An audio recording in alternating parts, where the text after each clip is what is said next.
Yeah, now stand and cheer for your Talking Basketball podcast.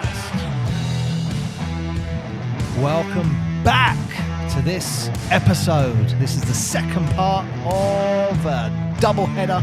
If you haven't heard the first, go back and listen to it. If you can't be bothered, that's all right. Just keep listening to this one, and hopefully you enjoy it.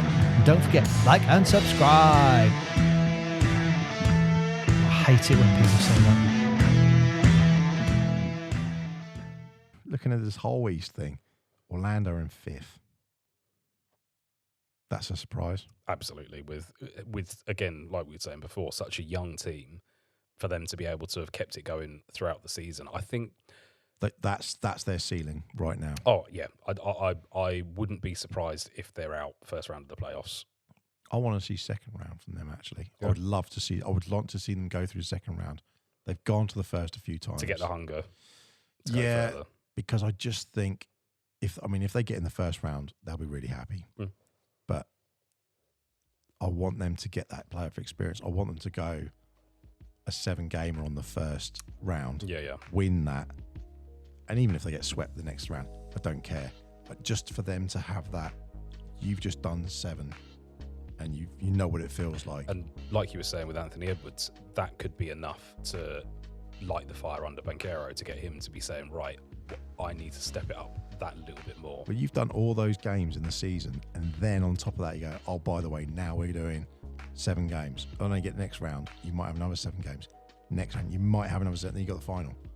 So there's 28 possible games you've got to play. It's a lot of matches. It's a lot of gameplay. Yeah, and in a very short period of time again as well, isn't it? With all of those. So it's those things you suddenly go, these kids have got to think of that.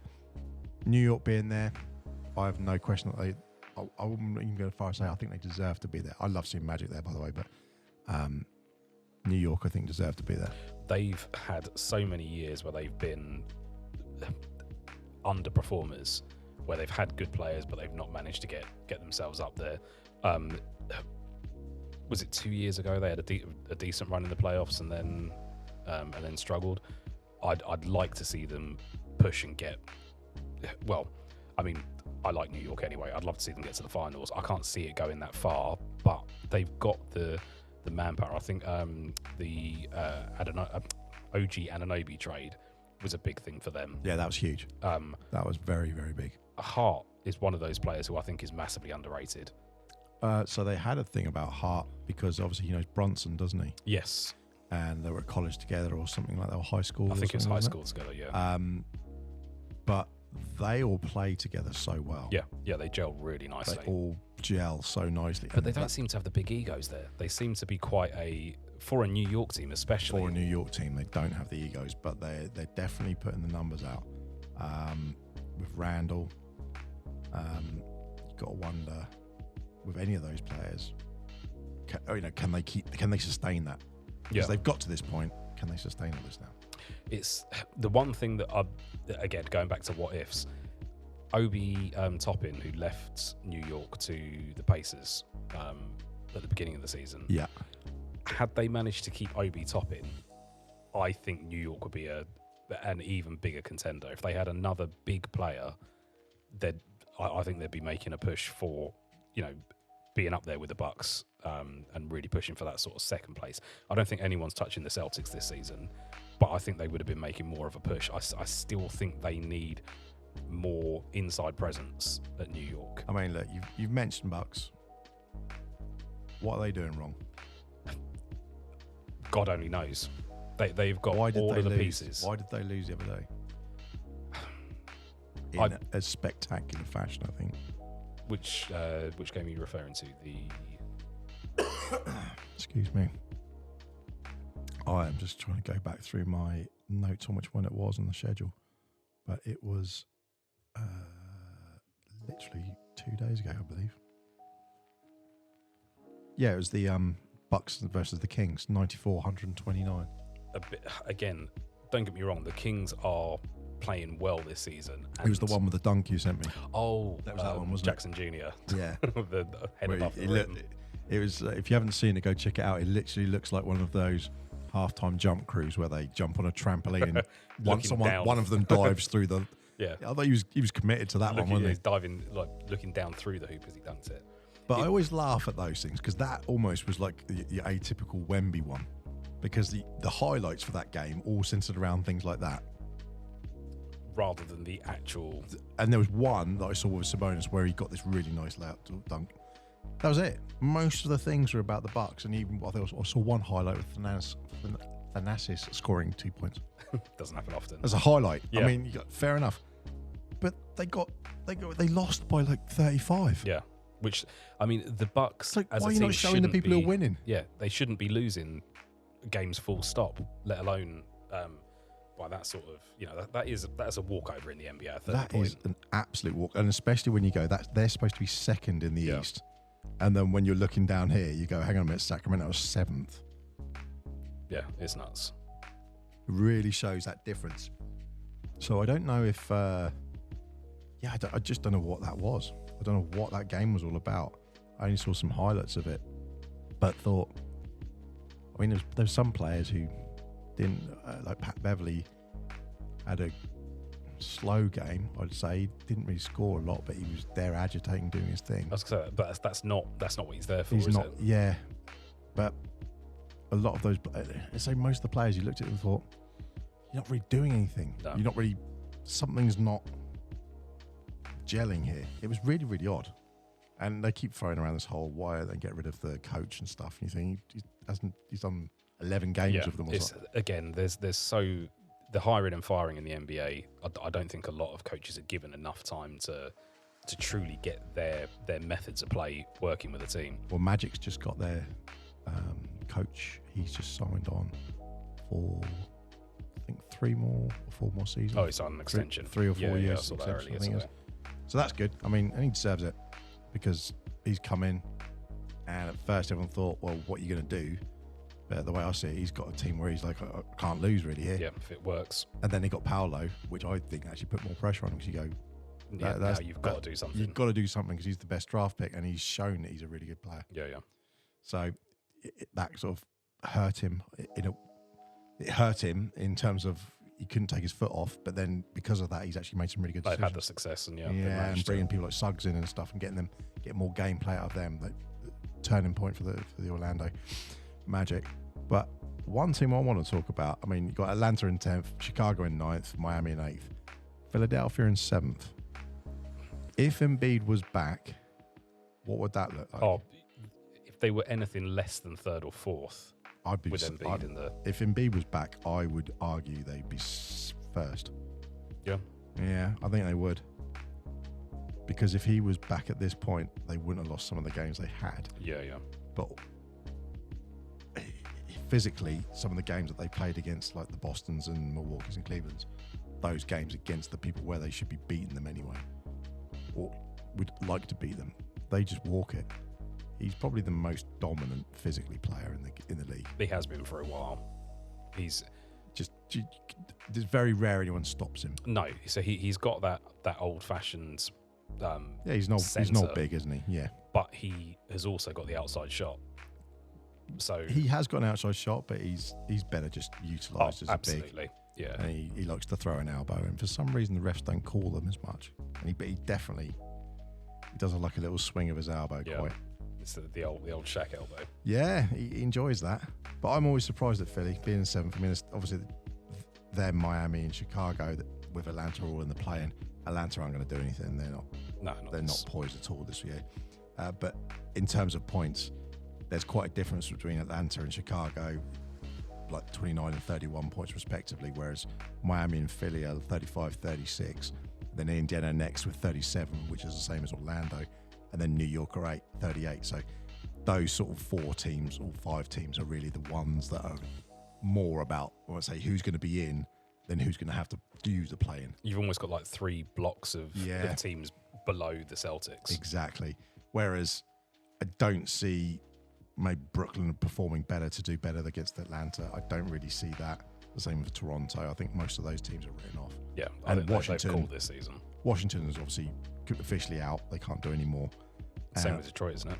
I think Detroit is officially called when the next game they lose because of the number of games they've got left. Because they can't go above or gets out to go into this or something. Right. Whereas these guys, because of that, there's no way they can There win. is a mathematical potential. Yeah, I think that's how they do it. The same way as they've said Boston has actually secured the playoff. Yes. They're guaranteed now, whereas Milwaukee and that could potentially still fall. Yeah, if they were to lose every game. Yeah, exactly. And with Milwaukee, you couldn't even say that wouldn't happen this season.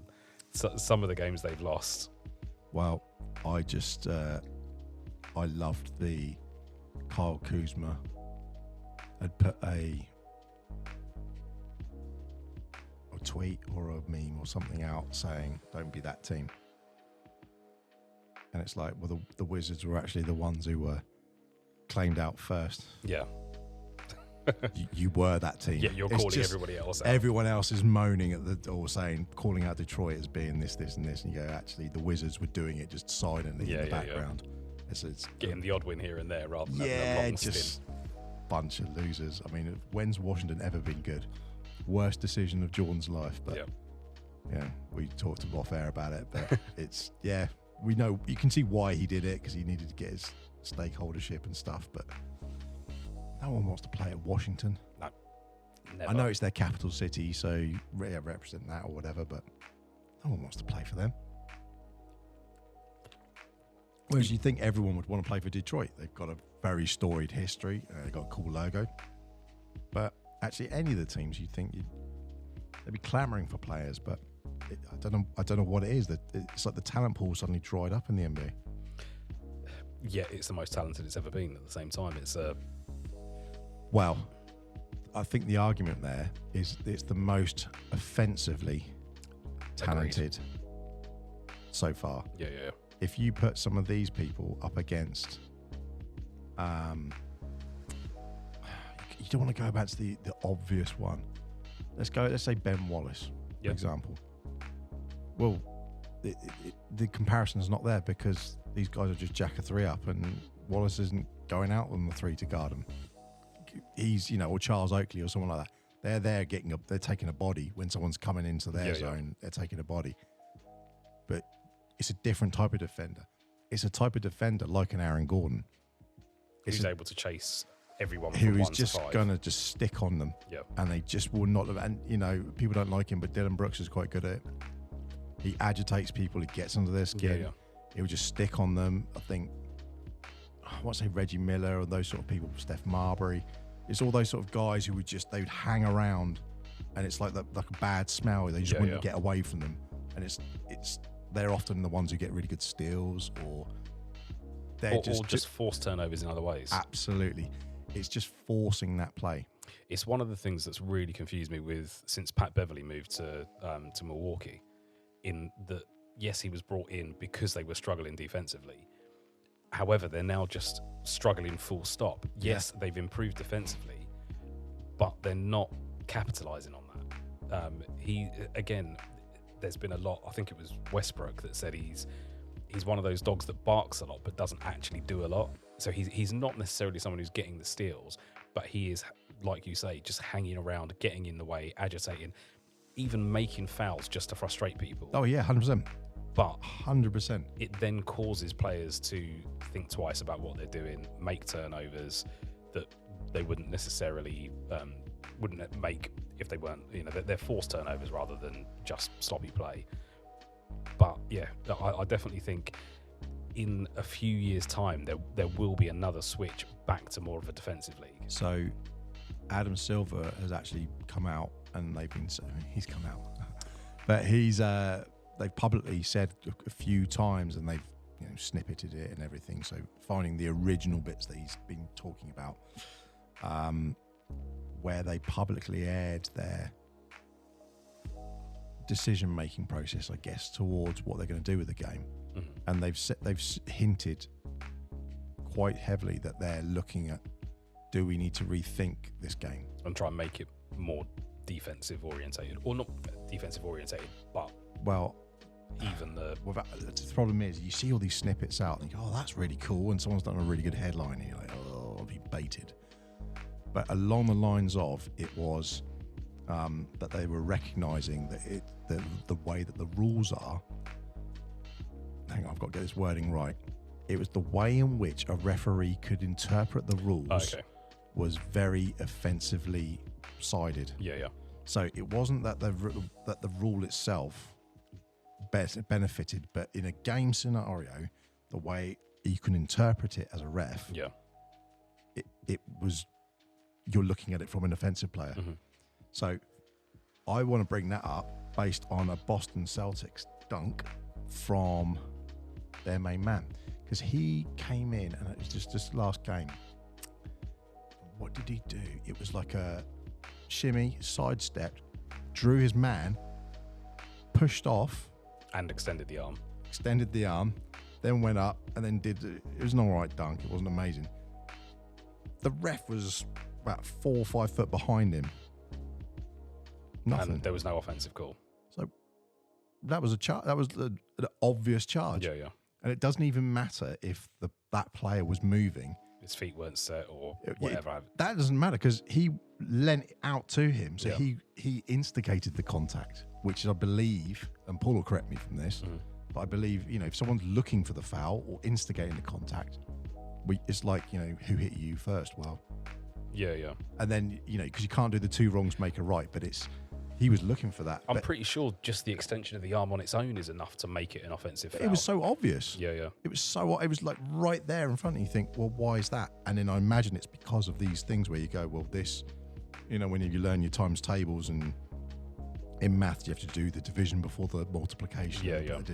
And there's, if this scenario occurs, this is the sequence of rules. Yeah. And so I'd imagine that's what they're thinking about. That's not necessarily, you're getting a lot of people talking about moving the pivot foot and all that sort of stuff, for example. Or when is this a travel? When is it not? Well, it is in this instance, but if you land flat-footed and then you do a pivot and then pivot away, well, yeah, that's travel. No, but that's not, because you didn't move the pivot foot, or you didn't lift it when you tried it. So there's got to be criteria for each rule, so to speak. So that's what they're basically hinting at. That at the moment, the refs couldn't. The way the rules are written, the refs are more likely to interpret in favour of the offence, because of the nature of the game is. And everyone then said, bring back hand checking, bring back this. You go, maybe don't need to go that far, but yeah, I mean, what's that going to do? Because who's going to hand check Wemby? Yeah, what's the benefit? Well, how are you going to do it? Yeah. There have been some changes that they brought in recently, in recent years. They refer to it as the Harden rule, so the rip through, where that now isn't being called as a shooting foul. Is that not the one where he takes 20 steps before he dribbles? Don't get me wrong, the double step back is always one that's baffled me. But the James Harden, I'm going to take a ticket. The rip through, the way that they've changed that so that can be called as an offensive foul or just not a shooting foul. The kick out of the leg when shooting, where that now gets called as an offensive foul. There again, it's case by case. You can't always say that if the offensive player has instigated the contact, it's therefore an offensive foul. It obviously depends on each situation, but.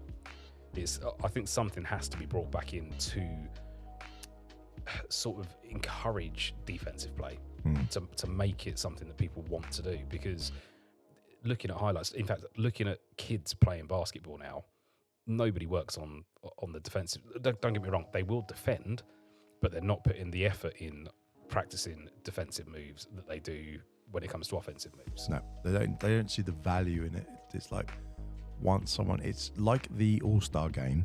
Oh, someone's throwing basket. Well, we'll just let them get on with it. They'll dunk it. Right, then we'll just start again. It's like, oh, you've gone past me now. That means you've beaten me. Yeah. So when you see those chase downs and those sort of things, it's more exciting in a way, because you think, oh, someone's putting an effort in. But it is unusual that people just sort of stop with that. But speaking of rules and breaking them, I think it was appropriate. I mentioned it the other day about Rudy. Did you see how much he got fined? Oh yes, we were talking about this one for what appeared to be a fairly innocuous gesture. Yeah, I mean, they said basically inappropriate and unprofessional. I'm going to agree with it in that. The fine was $100,000, but the reasoning for that is because it essentially multiplies. And Rudy's made various comments about reffing. Right, so he's had... And the officials, I think it's officiating in general. He's made comments and then been fined in the past. Yeah. So I actually really like that idea of you go and do it again. Okay, next time it's going to be 150,000. Yeah, just double it each time. Yeah, well, I think they have to a certain degree. I think it was like, because sometimes they have things like, oh, they've said this, £2,000 fine. You go, what? They might as well just leave their shoes in the locker room and just sell them. There you go, there's your 2,000 done. Like that wouldn't matter. Yeah, it's nuts. So 100,000, that's enough to make them go, oh, okay, that's probably what I earned this game. Yeah, it's a decent chunk. So it's most people would love that as a salary, let alone just that's a bit of fine money, you know. But the idea, I think, is that your past discretions are being held to it in terms of the officiating. So the reason I find this really interesting is because that can go both ways against them. The fact that they're saying your indiscretions in the past have meant that your fines are going to get greater. What happens when a ref calls something bad and then calls it bad again? Mm-hmm. Yeah. And they haven't really thought about that. Yeah, I guess there could be repercussions there. I think this will be one where the players' union ends up coming 100%. back with. So if you don't know in question, the referee that he was talking about, the gesture he made was rubbing his fingers, suggesting that there's money involved in the bad call. I don't know if it was a bad call. I don't know if you've seen the play yet. No, I think it was a... He was clumsy. I'd say Gobert's clumsy. Yeah, it wasn't an intentional foul. It was very... I think it was scrappy. Yeah. It was like it was a scrimmage sort of thing. He just sort of went, there's the ball, and he just sort of pulled the guy back, like, I'm going to get that ball. Yeah. But you put your hands on someone's shoulders and pull them back, you're going to get called. Yeah.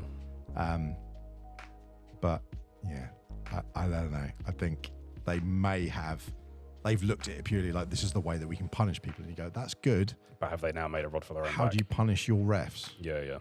Because the ref that he was doing the gesture to, the reason was for it is that the ref in question is the one that had various allegations, and then they proved that there was some involvement with rigging games and bad calls and stuff. Well, he was never found guilty of any game rigging, but he was the most frequent contact for the referee, who was, I forget his name now. Yeah. Is it Paul? No, what was his name? It'll come back to me. Yeah.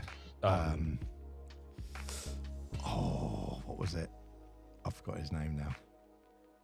But We'll have to edit this in to make us look smart in a bit. No, I'm not going to never do that. I'll but never no, make myself look smart. So yeah, the referee who was involved in the illegal gambling yes. rig with it wasn't game fixing, but it was sort of like call fixing, wasn't it?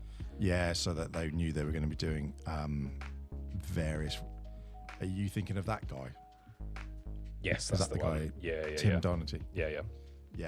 But it was him and this other guy. But he was wasn't it like the mafia or mob link that he had was like the person he called most frequently. The second person, the sort of second most frequent contact was the other referee ref in question. Yeah, and that ref everyone has since, and in various other games, because he was also the ref, if I'm right, who is it with Paul? He has the real funny thing with. Oh, with Chris Paul. Yeah. Yes, I believe it is. It's him, isn't it? Yeah. It's the same dude. Yeah, and doesn't that all go back to something that happened in a car park with Chris Paul's son? There's again something weird about it, but again it's and it's that same ref, and everyone's just constantly saying, why is this person reffing? But the stats with Chris Paul are nuts, isn't it? Something ridiculous like a 19-1 win ratio. Sorry, 19 loss to 1 win ratio in games where he's there, he's the 100%. chief referee. Yep. Which is, I mean, you can get swings that can be unprejudiced. 19-1 doesn't sound like there's any. Nope. Something's going on there. Yeah, 100%. But you got to prove it. Yeah. Is it a psychosomatic effect where Chris Paul then plays differently when he sees that referee? I don't know. They were getting chippy in the last one, but yeah. So I mean, at the moment we've got Boston and Milwaukee at the top. Is Boston staying there? Is Tatum leading them? I can't see them being caught. I know they were resting Jalen Green in a game recently. I think even just with the depth of squad they've got, Holiday and Porzingis and Tatum and Green, if all four of those guys are playing, they're a very, very difficult team to stop. Mm-hmm. Yeah. Zingis is doing all right there. He seems to have found his little home for sure. I don't know. Are they going final? At this point, they're 51-14. At this point, I would say yes. I can see them getting through to the NBA Finals this year. So who would you have then? Them and? It's going to be... I think it will probably be Denver again this year. Really? Yeah. So you're going Denver and Celtics? Denver Celtics this year. Okay. We might have to do something for the podcast. Just even talking about this loud, we might do a Talking Basketball sweepstake. We'll come up with something. Non-gambling, obviously. Can't promote that. Because that would just be too many painful things to deal with. But just for fun, yeah, we might do something like that.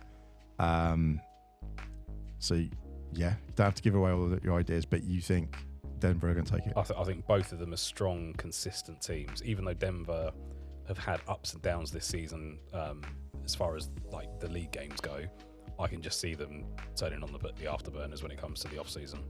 I will say, if Denver won, that would be nice seeing them do that. At the same time, you would feel a bit gutted for Tatum. Yeah. Because he's always a bridesmaid, as you were saying. Yeah. He's been there or thereabouts so many times. I mean, yeah, it's been a big week for the NBA. I think everyone's shaking up. They all know that the playoffs are not that far away now. It's what? How many weeks? 6 weeks? 5, 6 weeks? Yeah, I think it's only 6 weeks before it's just after Easter, isn't it? Yeah, it's not very long. So it'll be around before we know it. Anyone who's, Embiid's out for the season now, is he? I thought I'd heard rumblings that potentially he could get back for the playoffs, which I was going to come back to that when we were talking about the 76ers earlier. I think if Embiid does come back in the playoffs, I can see that being a very different Philadelphia team. Well, where they're in the play-in at the moment, and they're 7th, but they're only one win behind Indiana, and Orlando. And they're only one win behind New York. Yeah. So actually, that could be a big leap.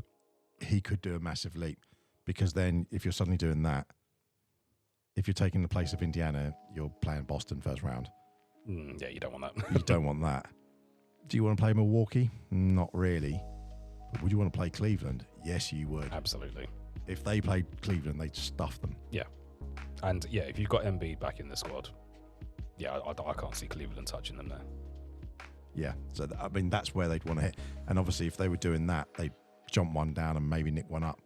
That can make a big difference. Absolutely. That would be a very, very interesting... I think the run into the playoffs for the East is going to be very interesting. Yeah, definitely would be. Definitely would be. It'd be more entertaining than the West anyway. I think, unfortunately, Dallas might crash out first round. They just haven't found that pace. And just thinking of the East, you can never rule out Miami. They always have a decent run in the play. If they get into the playoffs, they make that push. That's because Jimmy only plays in the playoffs. MV playoff. But yeah, you got look. They came through on the play-in last year. Yep. And look how well they did. Exactly. Managed to get through. And the Lakers did the conference final. Lakers did the same, didn't they? Yeah. It's the play-in does change the dynamics of the playoffs. It can make teams just that bit more wary of their position going into the playoffs, number one, but you can never rule anyone out. No, Atlanta could easily, if they were playing Philly, they could easily steal it. Yeah, if you're in the fight, you've got a chance. Yeah, it's a very, very interesting, because once they've done that, those scores don't matter, do they? They literally, on the play, and it just comes down to it's gone. These are the top 6, and then whoever does that, how do they decide which one goes 7th and which one goes 8th? Because I'm trying to think how it works again. So, isn't it 9 and 10? Play for 8th, and 7 and 8 play for 7th. Is it that? I can't remember how it works now. So yeah, 9 and 10 play against each other. The loser of that game plays against 8, and the winner. Oh, how does it work? It's something weird like that, isn't it? It's totally convoluted. So, Near the time, we're going to do a show on it. Yeah, the loser of the 9-10 game is out. Yes. The winner of the 9-10 game plays another one. Plays another one, to see whether they'll be seventh or eighth. That's it. Yeah. So yeah, so potentially you could finish in seventh, but then end up eighth. Yep. Without losing to the team that finished seventh. Yeah, it's a weird setup, but it just makes it that bit more interesting. It definitely does, because it also adds where people might have a sigh of relief thinking, oh, they're out. Yeah. Bang, they're suddenly back in. You think, damn, what am I going to do? So I think, yeah, rule to all NBA teams, get yourself in that top six so that it's out of the question, and yeah, you haven't got to worry about the play-in. I mean, when you're in that top six, you know who you're fighting against. Yeah, absolutely. And especially if you're, I argue, if you're in that sort of 4, 5, and 6 position, they're almost some of the better ones to be. Because obviously, unless you're first or so, you've got a more even first round. You've got a more even first round, and that when you're, as we saw with Milwaukee last year, just because you're first, so what? You can crash and burn quite spectacularly. Or going back to Golden State when they had the 83. Like, if it doesn't mean a thing if you don't win the championship. No, and where did they finish in 22? Because they weren't top of the league there, were they? No, I think they were they fifth in the West, something like that. Yeah. Whereas whether they're at the moment, I don't think they're going to do anything particularly fancy this year, because they're already down in 10th. Yeah. So, and even if they were going to try and qualify, although it's tight in that respect, if there's only a couple of points separating them, I don't think they're. What if the play-in was to start today? They're up against LA, who knocked them out last year. So, are they going to want to go up against them again this year? I don't know. LA suck at the moment, anyway, don't they? But then the Lakers are always if they're in again, they're one of those teams. If they're in the play-in, they've always got that potential. They did win the in-season tournament. They won the in-season tournament. The inaugural. If the Lakers are in the game, they've always got a chance to win it. You can never write them off. Well, it just depends if Anthony Davis wants to play or not. Simple as that, really, isn't it? Yeah, true. Yeah, if it's one of his on nights or not. Yeah, because if LeBron's playing, he'll give you 24, 25 points. You know, history says that. Yeah, that's fine. Great. What about the rest of it? Yeah, I think AD is one of those players where if he was consistent, even if he wasn't at his best consistent, then I think he'd be a game changer for him. He just has those. Someone was referring to him as a roller coaster. He has games where he's up and he's untouchable. I think I heard Stephen A. Smith say something similar, and the opposite. Maybe a bit more colourful language he used, but it was. I think he was saying, why is it that someone like Kawhi will get a load of flack for being off and up and up and down and on and off, and yet AD doesn't? And you go, it's got a good point, because in New Orleans, AD seemed to be all good. Yeah, he's gone to LA. Issue after issue. But then I think with Kawhi, he's consistent when he plays. His issue, the worst problem, interview technique. Yeah, that's one. But his worst ability is availability. If he's not playing, then he's the issue. Whereas Davis can be, yes, he's had injury issues. He's been out of the roster due to injuries. But he'll have up and down games, and I think that's what frustrates the fans. It's like a double blow. He's back. Which one? Exactly. Yeah. Are we going to get 30 points and 20 rebounds, or are we going to get 15 and 5? If you are him, you should be getting those numbers. Yeah. Absolutely. He's got the potential to go out and score 30 points every night. Yeah. He's not the slim guy. I mean, look at him. Just going full circle back to Wemby. When he was in the league at the beginning, he was lean. Yes. And when you see him now, he's bulked up a lot more, and he's much more of that physical presence. And you think that's what they need. That's what he's got to take that over. He's got to own that on the Lakers.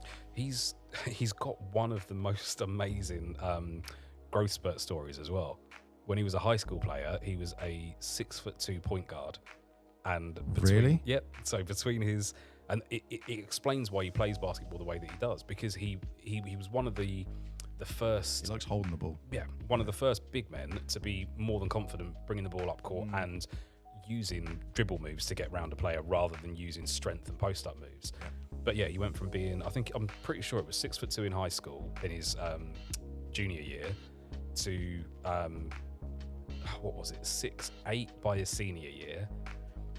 Blimey. Started university at 6'8" and finished at 6'11". So he's gone from being a 6'2" point guard to being a 6'11" power forward stroke center Damn. I think the only one that compares to that is David Robinson, who was a 5'9" high school. So his first year in high school was 5'9". He had a 6-inch growth spurt in the first year at high school, but then continued growing at university. So when he joined the Navy, I think he'd gone from being 5'9" to being 6'5". Yeah. And then continued growing in that first year in the Navy to the point where he was 7'1", and technically he was too tall to be in the Navy, but they kept him on because he was a good basketball player. The Admiral. Yeah. Well, I mean, you're going to, aren't you? What a monster he was. But that's what you need. San Antonio needed big like that. Yep. Bring him back. And then just need a time machine. Right. We got anything else for the NBA this week? Have we covered everything? I think we have. We covered every one. We've gone through all the teams. Bent refs. Amazing dunks. Do you know what? You say amazing dunks. There's a couple that they flagged up. I can't remember who it was. And they were like, oh, that's a real dunk contest one. And then there was another one that who said it posterized someone. Didn't think it did it at all. It wasn't a poster. It wasn't. Aaron Gordon, when he flattened that guy on the floor and they tried to call an offensive foul. Oh, yes. Yeah. That's a proper poster. That's a poster. That is that's going to haunt me for the rest of my life. That's what a poster is. Whereas I think someone just went up and dunked it and the other person was near. Yeah. Not calling that. But I have to admit, the dunks have been a little bit far in between. I think Anthony Edwards is trying to keep up there by dunking on anyone who gets in his way at the moment. But I think it's because we were spoiled with Jay Moran. Yeah, absolutely. I think when he started doing that last year, everyone got really excited. Yeah. And then everyone else started okay, everyone likes this. Yeah, so everyone else started doing it. And then it became a bit of a dunk fest last year. Yeah. And then with being out and then with injuries, it just sort of tailed off. And then obviously Edwards has picked it up, and then a few others have done some moves, but a lot of the dunks-ish I'm not seeing that.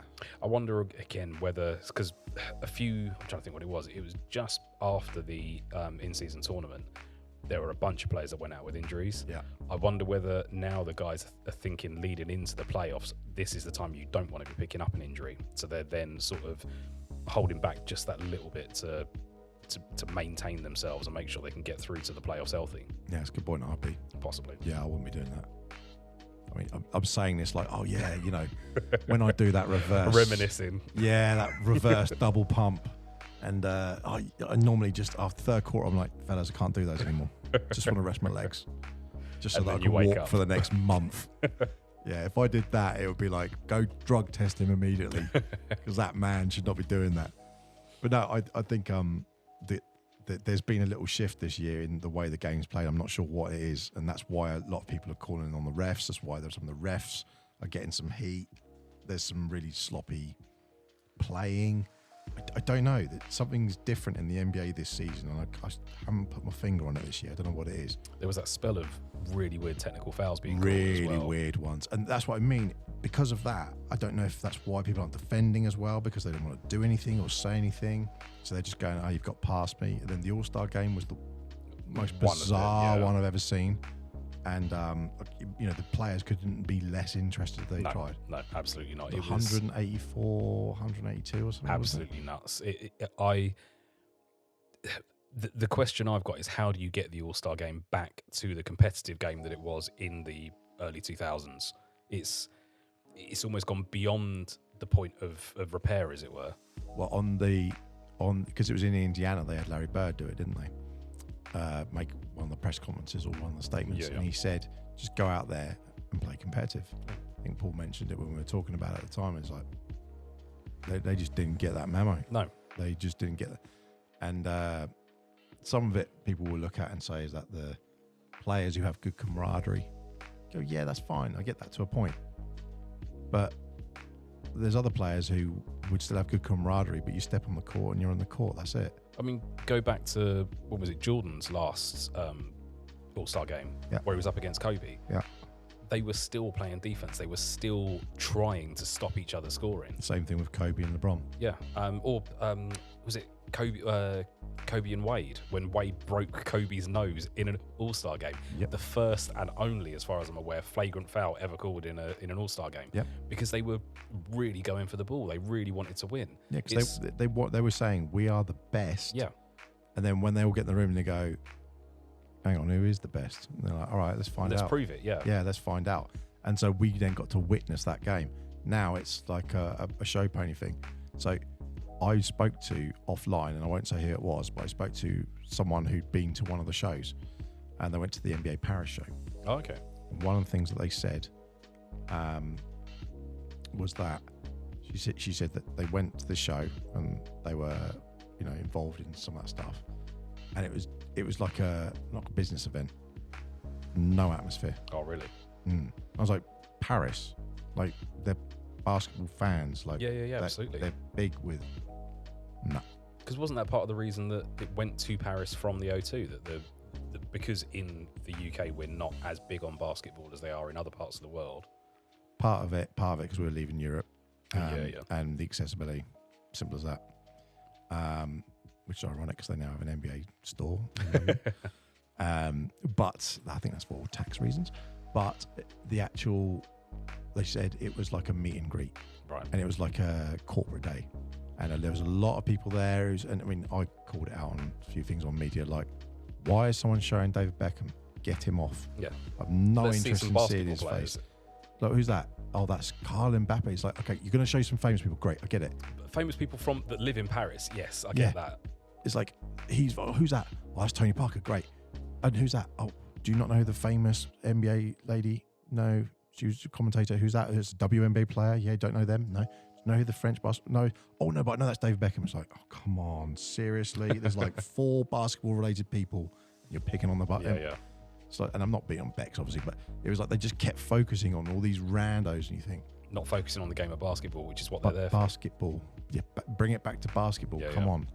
Like, if you're trying to elevate the NBA in Europe, surely you want to appeal peace to not only the Europeans, but probably the Americans as well. Yeah. The Americans in Europe. Yeah. But yeah. But I mean, the All-Star game is supposed to be the most talented scrimmage game in the world. I've never been to a scrimmage game where people aren't trying to get the ball, aren't trying to play defense. At whatever level they're playing, it's the only one where it's not them showing off their talents, it's them showing off their flashiness. As opposed to 100%. Well, I would like to pat myself on the back for this wonderful segue, because in the UK this weekend we have the BBL All-Star game. Almost like we meant it. Almost like we meant it. And it's actually, they've done it as North and South. Now, I didn't like it at first, because I thought historically there is always a North-South divide in the UK, in the same way they have an East and a West in America. But as Paul explains, because of the East and West in the leagues and the way they did it, it's actually not North and South politically, but it just works it because of the teams. I get it, and you can look past it to a certain degree. And the spread of the teams maybe as well? Yeah, I guess so. I mean, I think some of the teams in the UK are,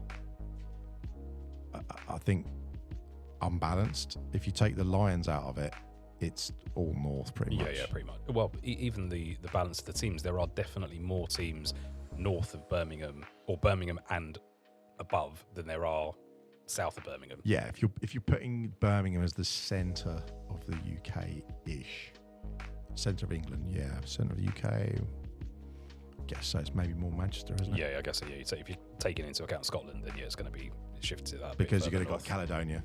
Yep. And then then you got Newcastle, Manchester, and then you probably on that side you got Sheffield. Yep. Then you have Manchester. So that would probably be your cluster there. Yeah.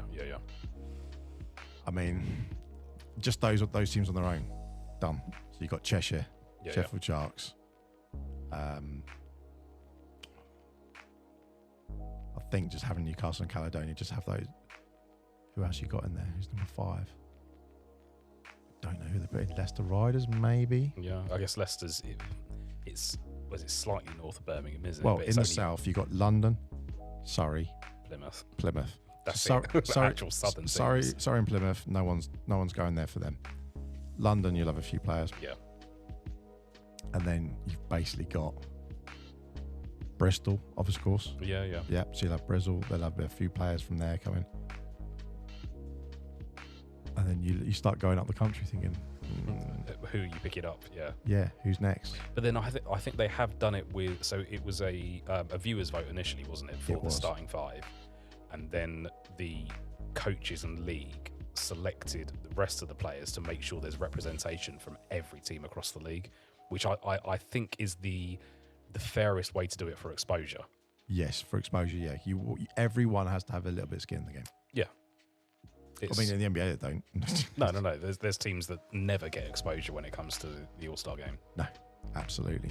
But I think if there was 20 teams in the BBL, that'd be a different story. Yeah, absolutely. Yeah. You'd have to just do it on the best players, regardless of where they're, what team they play for. That you would end up with some teams that have no players or maybe one. But yeah, I mean, the size of the NBA, unless you had a 25-man roster, you're not gonna be able to get representation from every team, are you? Nope, no chance.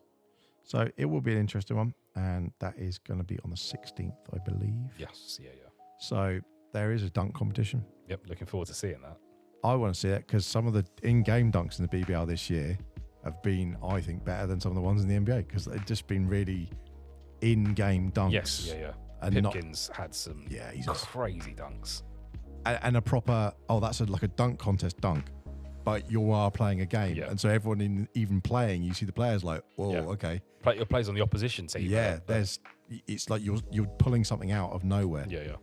That's the stuff that I haven't seen as much in the NBA this year, which, with Morant and those sort of people, they're explosive, and Edwards is now doing those sort of moves. But that's something missed this year for some reason. But yeah, the BBL's got it, which is nice. Yeah, I'm looking forward nice to have that homegrown. They also got a 3-point contest. And have you seen the copy in the NBA's homework on that one? No, it's not a copy, is it? I thought that was an original idea. Make sure it looks different enough, though. But no, it's. Don't get me wrong. I think it's a great way to do it. We live in a world of inclusion, and I think it's the right way to do it. I think it's fantastic. But I wonder whether rather than having, so for example, the NBA All-Star game, they had the 3-point contest, and then they had Curry versus Sabrina Ionescu. But it's with the BBL, I don't know whether they're having the standard men's 3-point shootout and women's 3-point shootout. I've only seen adverts for I haven't seen it, and I also don't know what the conditions are, because with Sabrina's one, she was using the WNBA ball, wasn't it? The WNBA ball, but shooting from the NBA 3-point line. And a lot of people were like, is that the same? You go, I think that's fair, because that's what she uses. It's the weight of ball she's used to playing with day in, day out. But she's shooting from a different distance, which proves that she can shoot, and obviously she can gauge distance. That's fine. You're only talking about going like 2 foot back, so it's not that big a deal. But changing the weight of the ball, that's a massive thing. So I totally have got no problem with that. But I don't know, is there a different weight? Is it the same thing? So I don't know if the women's ball is it still size 7? The BBLW, the women's, but it is a size 6 ball that they play with. They do play with the 6. They do, okay. However, the 3-point line is a FIBA 3-point line, so that's the same. It's the same. Yeah, exactly. Men's or women's. So it's just, again, it's the same. So it should be just using the ball that you're used to. Yeah. Totally legit. Yeah. Off you go. Yeah. So it'll be an interesting one to see. A lot of people make a mistake of thinking it's a different size ball. And as in, like, significantly different size. It's the difference between the 5 and the 6 is minuscule. Yeah. Isn't it 6 and 7? Sorry, 6 and 7. Yep. It is a small difference between the ball, but the weight is the one that's weird. Have you ever played with a 3x3 ball? Yes. So that's a size 6 ball. The blue and yellowy. Yeah, that's the one. So it's a size 6 ball, but it's the same weight as a size 7 ball. We are playing in a scrimmage, it must have been about 2 years ago now. Mr. Chairman brought one down for us to try out for a day, so we gave it a go. It took so long to get used to. Yeah, horrible. You play with a size 6, you quickly adjust to the fact it's a size 6 ball, because you've got a weight and size difference. You play with a size or a 3x3 ball, your brain is telling you it's a size 7 ball. I've got one. I've got one somewhere, and I've got one of the FIBA ones that is, I think, the opposite way around, where it's a size 7 but it's weighted like a 6. Yeah. It's just lighter, and you think, this doesn't feel right. Yeah, it's a peculiar thing. Yeah. But I think the size 7 lighter balls they often use for like practicing dribbling because it's more difficult to dribble a ball. It's horrible because it's lighter, it bounces more. So that's exactly what I got. It's horrible. It's a weird one to play with, but it's strange how your mind plays those tricks on you. If it's a size 6 ball, you adjust to it. If it's size 6 weighted and size, you adjust to it quickly. With the size 6 weighted 7, I just don't think that they've not pushed it enough.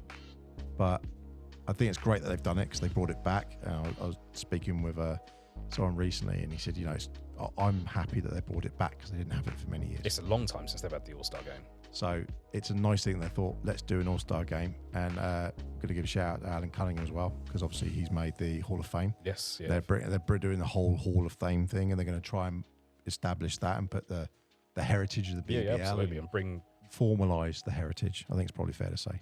And pay tribute to the players that have got it to where it is now, and the coaches and the officials, all of those staff, people that worked in the BBL. I like that they had staff and officials. Yeah. Male players, female players, like past and present. Yeah. Rather than it just like the way that they did that, as to sort of not just go, hey, we're going to dust off a load of old people that you go, who's that? No, absolutely, it's got across the board. Yeah, I purely giving a shout out to Alan because obviously Portsmouth championship player, and I just think it was just funny. We've talked about him so many times on this and with people and his old teammates, etc. And it's just, I thought that was quite fitting that the first person that they announce as they're going into the Hall of Fame is him. Strangely enough, I don't know if I've told you this story before. This is going back to when I very first moved to Portsmouth. 2 years in a row, we had Alan Cunningham come and visit my school on just a random, introducing people to sports. And it was Alan Cunningham and Paul Philp, one year after another, that introduced me to basketball initially. I'd never seen it prior to them bringing a basketball into our school and showing us what it was like. And yeah, shout out to Alan. He was the person who introduced me and first made me want to find out more about basketball.